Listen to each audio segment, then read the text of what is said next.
Nag-uulam ba kayo ng ganito? Mangan. Buti nagpaiwan to sa lola niya kanina. Hindi siya pumasok kasi nga nagpapagaling pa.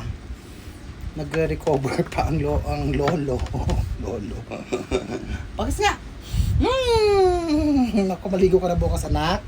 Ito ang ulam namin. Nag-uulam ba kayo ng ganito? O, di ba? Ano ba yan?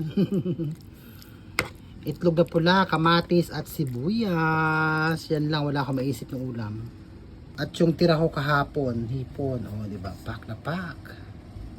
Ulam ni Maron, kumuntik pa masunog, pero sakto lang. Napaka-crispy. Pritong tilapia. Yan.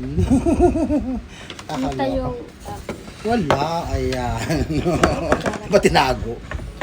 Oh, itlog na pula. Wala akong maisip ng ulam, guys. Init. Ito lang ang maisip ko.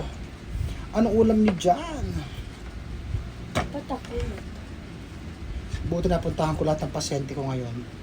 Ang labot na ako ng 3:30. Tapos sinundo ko siya. Kaya heto, hinapon kami ng pagkain.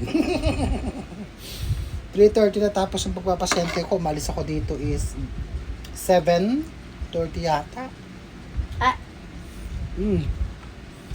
Harap. Hipon. Tira ko kapon. At hindi naman kumain si Maron. Tinikman niya, ayaw. Ano ulam mo kayong tanghali?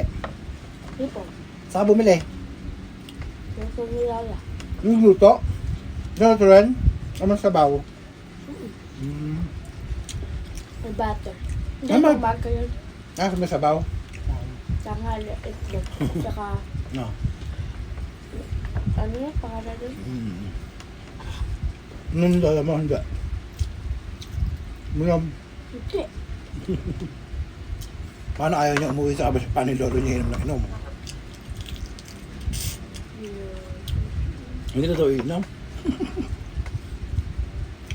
Namiss ka nila, no? Kasi November yata yung huli pang November, December, January, February, 3 months. Na hindi mo si Marlon sa kanila. Doon sa lola pala niya. Kaya niya miss. Okay. Thank you for watching. We love you all. Thank you. Okay na yun. Anak, bron. Hello. Hello. Kasi ambing niya. Uwi na. Hanggang sa muli, thank you for watching. I love you all and I thank you.